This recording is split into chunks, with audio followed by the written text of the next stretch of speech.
नमस्कार फ्रेंड्स, मैं डॉक्टर सुवंत वर्मा स्वागत करता हूं अपने यूट्यूब चैनल स्कॉलर्स नॉलेज पे। MCQ series 12। अभी तक हम लोग लगभग 400-500 क्वेश्चंस डिस्कस कर चुके हैं पिछली 16 सीरीज़ में, है ना। तो मैंने पीछे लगभग 16 वीडियोस डाल रखे हैं एमसीक्यू, इसी प्लेलिस्ट में आप देख लीजिए, है ना। ये कंफर्म है कि मैंने लगभग सारे क्वेश्चंस अच्छे से डिस्कस किए हैं। आप उसको बार बार रिपीट करके देखेंगे तो क्वेश्चंस के आंसर्स भी लर्न हो जाएंगे और आपके जो कॉन्सेप्ट हैं वो और ज़्यादा क्लियर हो जाएंगे। चलिए, आपका समय नहीं लेते हैं, शुरू करते हैं। क्वेश्चन पहला है, in which head dividend received by financial enterprise is shown in the cash flow statement. Cash flow statement में 3 चीज़ें हेडिंग्स होती हैं। पहला ऑपरेटिंग एक्टिविटी होती है, ऑपरेटिंग एक्टिविटी।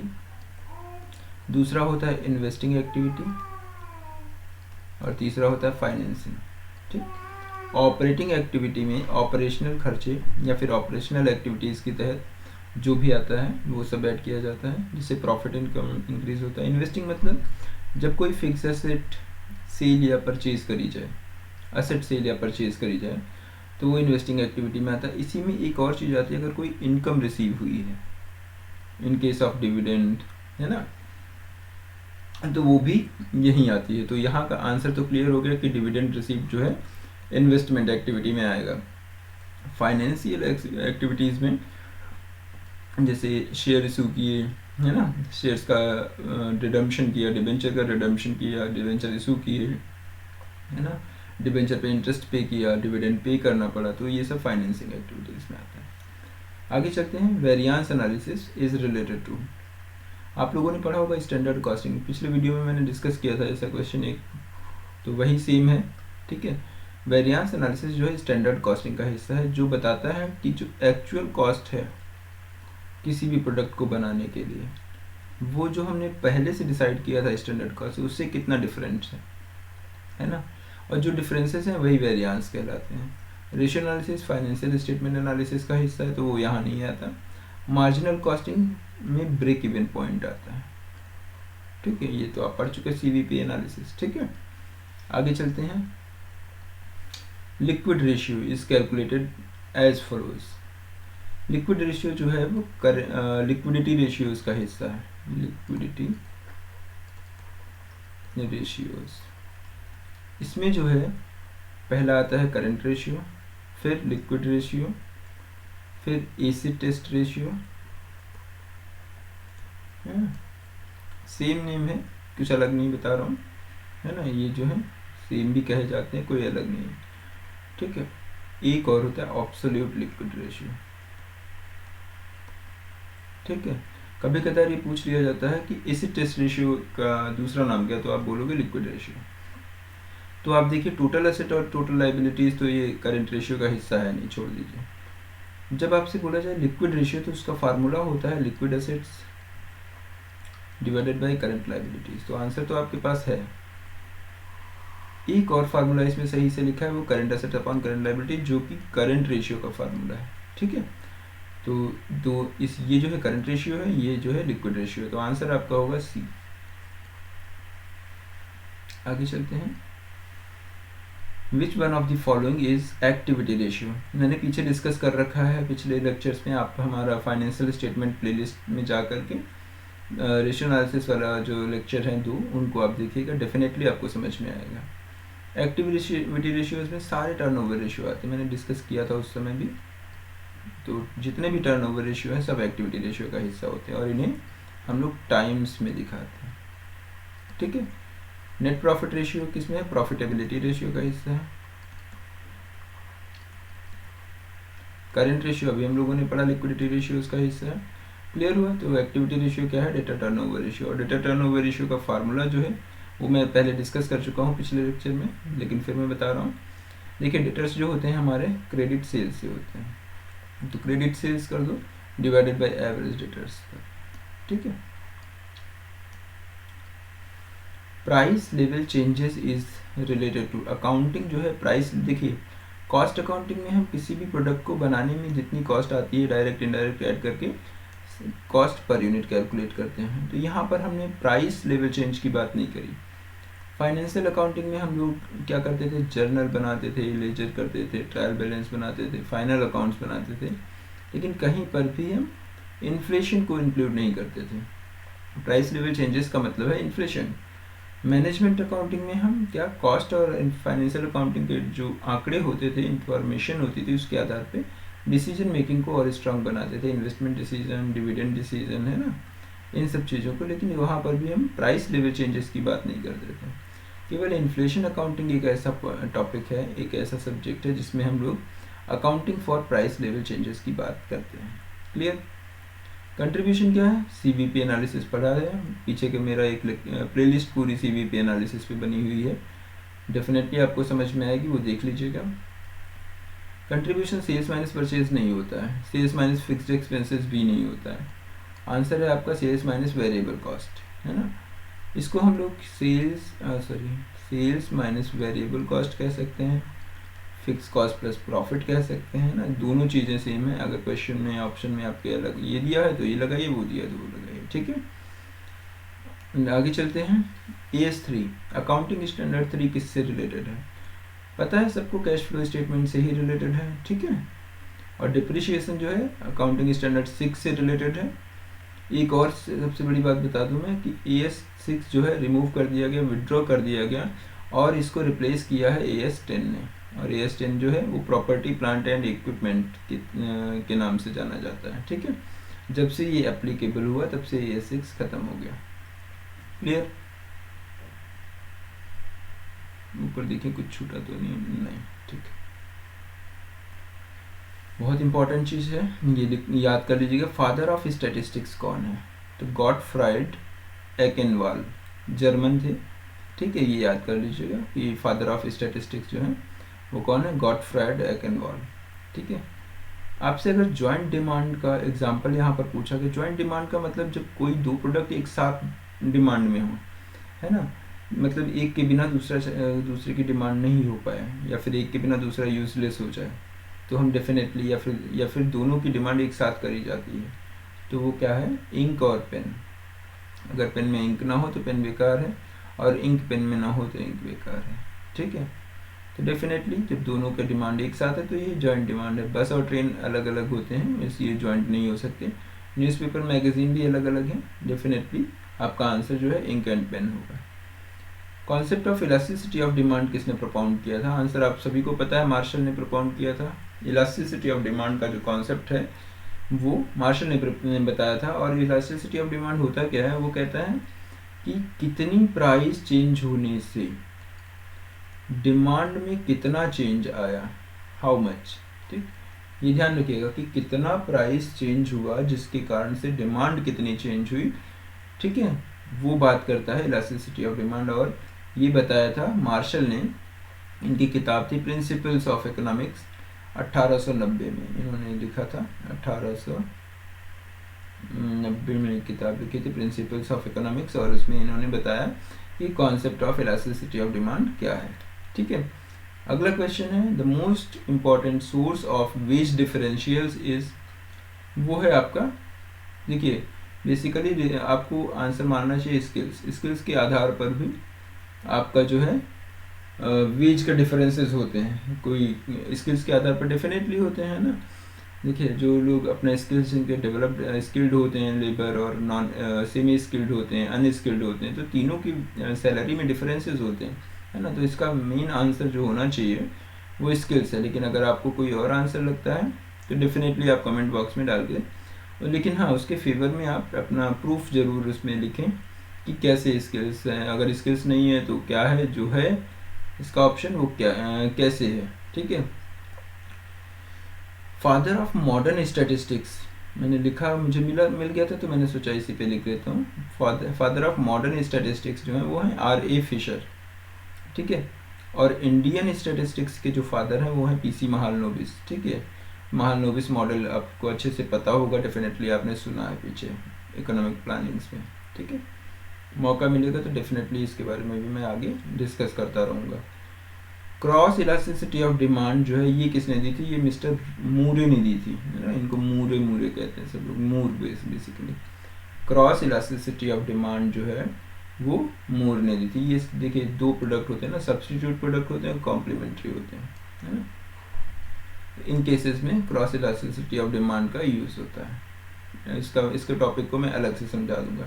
इसी में एक और चीज़ थी, रॉबर्ट ट्रिफिन, एक नाम आ गया था तो मैंने सोचा इनके बारे में बता दूं। ट्रिफिन ने ट्रिफिन डिलेमा दिया था 1960 के आसपास, है ना। ये जो था ये कॉन्फ्लिक्ट से रिलेटेड था, कॉन्फ्लिक्ट ऑफ इकोनॉमिक इंटरेस्ट।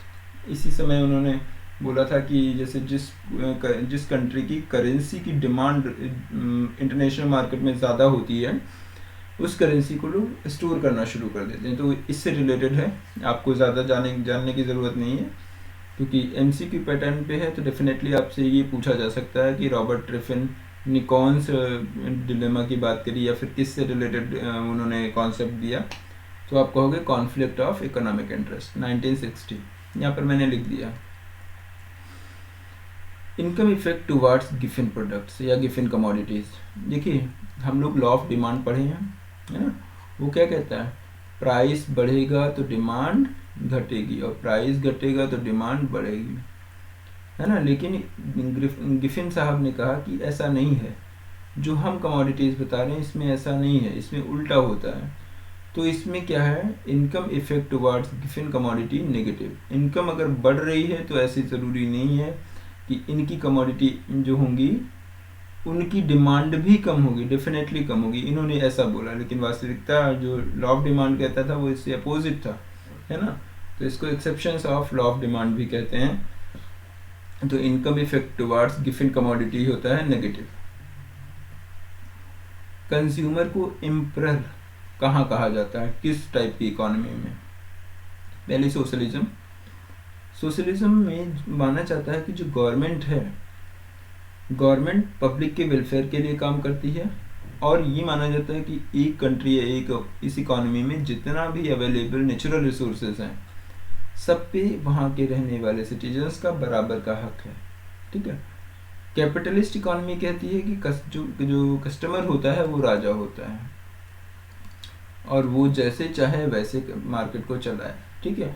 तो आंसर तो मिल ही गया इसका कि एम्परर जो होता है कैपिटलिज्म इकोनॉमी में होता है। और मिक्स्ड इकोनॉमी का एक जीता जाता एग्जांपल है इंडिया, जहाँ पर गवर्नमेंट जहाँ पर उचित समझती है वहाँ पर गवर्नमेंट अपना इंटरफेयर करती है, अपने बिजनेस से चलाती है कोर इंडस्ट्रीज में, और जो प्राइवेट सेक्टर के लिए अलाउ हो पाता है वो प्राइवेट को अलाउ कर देती है, ठीक है। आगे चलते हैं, thought of consumer saving. Consumer saving का थॉट किसने प्रपोन किया? तो ड्यूपिट ने किया था। ये बहुत इंपॉर्टेंट है, कई बार पूछा गया है। ड्यूपिट ने क्या बताया कि the thought of consumer saving 1842 में इन्होंने बताया था, ठीक है। इसमें ऊपर देखो एक सैमुएल्सन कहीं पर आया था, चलिए मैं अभी देखता हूँ कहीं पर। एक और लाइन में बता दूं, सैमुएल्सन जी ने एक रिवील्ड प्रेफरेंसेस थ्योरी जो कंज्यूमर बिहेवियर से रिलेटेड थी उन्होंने दी थी 1938 में, ठीक है। ये याद कर लीजिएगा, पूछा जा सकता है। सैमुएल्सन ने रिवील्ड प्रेफरेंस की बात करी थी और उन्होंने माना था कंज्यूमर जो होता है वो रैशनल तरीके से अपना डिसीजन लेता है, ठीक है। तो कंज्यूमर बिहेवियर से रिलेटेड है। आगे चलते हैं कि if production is zero, production नहीं हो रहा है बिल्कुल, फिक्स कॉस्ट कैसी होगी, ठीक। तो फिक्स कॉस्ट हमेशा पॉजिटिव होगी, फिक्स कॉस्ट तो ज़ीरो हो ही नहीं सकती और ना ही नेगेटिव हो सकती है, ठीक है। तो जब प्रोडक्शन ज़ीरो होगा फिक्स कॉस्ट जरूर पॉजिटिव होगा। इसका आप लोगों ने पढ़ा होगा, यहाँ पर ये फिक्स कॉस्ट कर्व है और जो वेरिएबल कॉस्ट होता है वो यहाँ से शुरू होता है ना। तो देखो प्रोडक्शन ज़ीरो है फिर भी जो फिक्स कॉस्ट है वो है पॉजिटिव वे में चल रही है, ठीक है। तो law of production was propounded by, law of production basically Marshall ने, आप लोग पढ़ चुके हो, मार्शल ने लॉ ऑफ प्रोडक्शन बताया था। एक और नाम आ गया था स्टिगलर। स्टिगलर ने जो था उन्होंने दिया था the theory of economic regulation. ये भी याद कर लीजिएगा, पूछा जा सकता है ना, क्योंकि इकोनॉमिक्स उनके ज़्यादातर क्वेश्चन इसमें आए हुए थे, तो मैंने सोचा जो नाम है उनको भी मैं एलेबोरेट कर दूं। स्टिगलर की जो थियोरी थी वो क्या नाम था उनका, the theory of economic regulation. ये क्वेश्चन मैं पिछले सीरीज में डिस्कस भी कर चुका हूँ, वो दूसरे पेपर का था, इस पेपर में भी था, तो मैंने सोचा इसको भी डिस्कस कर लें। कह रहे हैं कौन सा स्टेटमेंट सही है। तो स्टेटमेंट जो है ये सही है कि प्राइस इफेक्ट जो है वो बराबर होता है income effect plus substitute effect से, ठीक है। ये नहीं हो सकता income effect is equal to price effect plus substitute effect, ये गलत है। सब्स्टिट्यूट इफेक्ट में is equal to income effect plus price effect, ये भी गलत है। और नन ऑफ दिस तो हो ही नहीं सकता। आंसर क्या है, price effect is equal to income effect plus substitute effect. Answer is your C. एक चीज बता दें, जहां पर भी काउंटिंग टर्म आ जाए, है ना, आप नॉर्मली बाउले को उसमें लगा दिया करिए। स्टैटिस्टिक्स में ये एक तरीका है लर्न करने का उनकी डेफिनेशन, क्योंकि आप एक एक डेफिनेशन याद नहीं कर सकते, मुश्किल है। तो जो क्वेश्चन नंबर 29 है ये कहता है statistics is the science of counting. ये किसने बताया था? तो ये बताया था मिस्टर बाउले साहब ने, ठीक, ना ही सेलिगमैन ने ना ही किंग ने, ठीक। इनके बारे में भी मैं डिस्कस करूंगा नेक्स्ट लेक्चर में, टाइम मिला तो। वैसे मैं अलग से लुईस का वीडियो बना दूंगा। ये देखिए एक नई चीज़ आई है, येट्स करेक्शन किससे रिलेटेड है? वो है काई स्क्वायर टेस्ट से। ये कहीं पूछा गया था डेफिनेटली, तभी मैंने यहाँ पर लिखा है येट्स, YATES करेक्शन किससे रिलेटेड है? Chi square test.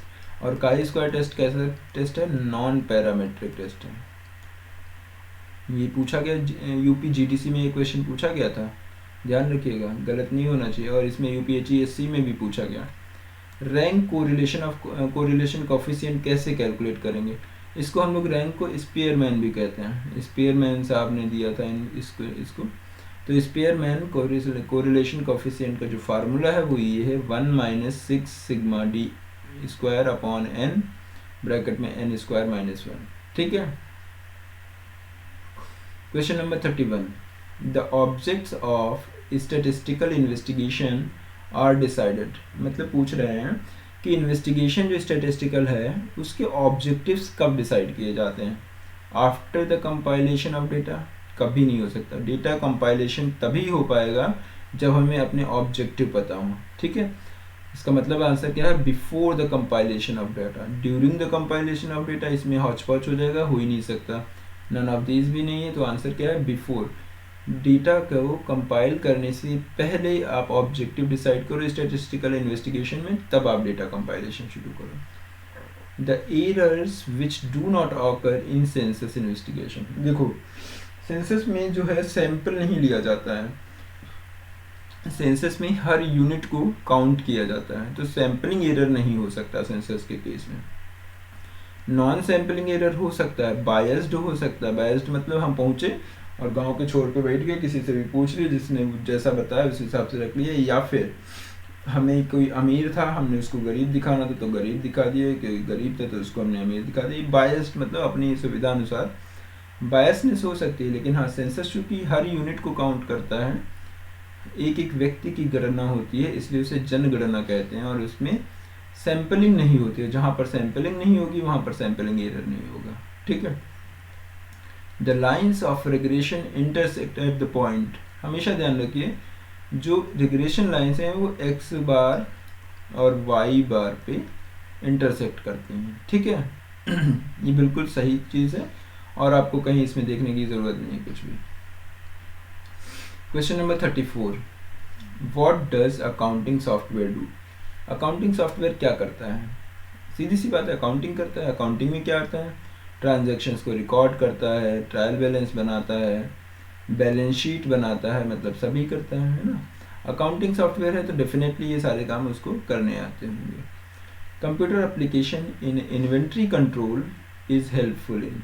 Inventory control के केस में, ये इन्वेंट्री कंट्रोल का एक मैं एक प्लेलिस्ट बना रखा हूँ और इस समय उस पर भी काम कर रहा हूँ, तो उसमें भी आप डेफिनेटली जाके पढ़ सकते हैं। इन्वेंट्री मैनेजमेंट में उसमें मैंने सारी चीज़ें समझाई हैं कि रीऑर्डर लेवल कैसे कैलकुलेट करते हैं, इकोनॉमिक ऑर्डर को ऐसे क्वांटिटी कैसे निकालेंगे, minimum level, maximum level, buffer stock क्या होता है, डेंजर लेवल कैसे कैलकुलेट करते हैं, है ना। उस वीडियो में देखिएगा, डेफिनेटली आपको समझ में आएगा। तो क्वेश्चन है कि इन्वेंट्री कंट्रोल में कंप्यूटर एप्लीकेशन कैसे हेल्पफुल होती है? तो वो जो है हमारे प्रेजेंट स्टॉक की प्रेजेंट पोजीशन को बताए रखता है और ये भी कोशिश करता है कि जो प्रोडक्शन प्रोसेस है वो कंटिन्यूसली चलती रहे, ठीक है। आंसर ये है मेरे हिसाब से। अगर आपको कोई डाउट लगता है तो डेफिनेटली आप कमेंट बॉक्स में इसको लिखें। अगर कोई जैसे आपको कोई और आंसर लगता है इसमें, तो उस आंसर के फेवर में आपको प्रूफ भी डालना पड़ेगा कमेंट बॉक्स में, ताकि जो बच्चे इससे बेनिफिट पा रहे हैं इन वीडियोज़ लेक्चर से उनको भी क्लैरिटी मिले। ठीक है, आगे चलते हैं। According to Theo Haimann the concept of management are. इन्होंने ये क्वेश्चन पूछा कि थियो हेमन ने मैनेजमेंट के कितने कॉन्सेप्ट बताए, तो 3 कॉन्सेप्ट बताए थे। एक प्रोसेस, ठीक है, दूसरा डिसिप्लिन, तीसरा नाउन। इसके बारे में मैं अलग से एक लेक्चर शूट कर लूँगा, ज़्यादा से ज़्यादा 15-20 मिनट का होगा, डेफिनेटली इसको डाल दूंगा। ठीक है, question number 37, scientific management theory किसने दी थी? सबको पता है, डब्ल्यू टेलर ने दी थी। ठीक है, तो इसमें कोई दिक्कत वाली बात नहीं है। हेनरी फेयोल ने क्या किया था? हेनरी फेयोल ने 14 प्रिंसिपल दिए थे। ब्यूरोक्रेटिक प्रिंसिपल थियरी किसने? ब्यूरोक्रेसी थियरी जो थी मैक्स वीबर साहब ने दी थी। ठीक, एल्टन मेयो ने क्या किया था? हार्थो ने एक्सपेरिमेंट किया था, या बिहेवियरल थियरी के इसमें बोला जाता है इसको, है ना। तो एल्टन मेयो, हार्थो ने एक्सपेरिमेंट, और मैक्स वीबर ब्यूरोक्रेसी मॉडल या थियरी। ब्रेन स्टॉर्मिंग की फादर, ये पूछा गया, कई बार क्वेश्चन पूछा गया है, ज़्यादातर कॉम्पिटिटिव एग्जाम्स में कॉमर्स में पूछा जाता है। तो इसका जो आंसर है Alex F Osborn. Alex, clear दिख नहीं रहा, एफ ऑसबॉर्न।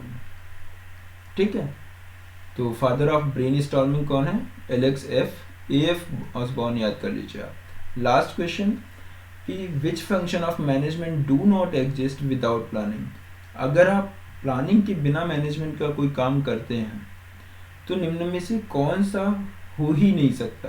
देखिए, प्लानिंग के बिना ऑर्गेनाइजिंग हो सकती है, स्टाफिंग हो सकती है, डायरेक्टिंग हो सकती है, लेकिन जो मेन ऑब्जेक्टिव होता है प्लानिंग का वो है कंट्रोलिंग, है ना। जब आप कोई प्लान नहीं है आपके पास, तो how you can control your all the work.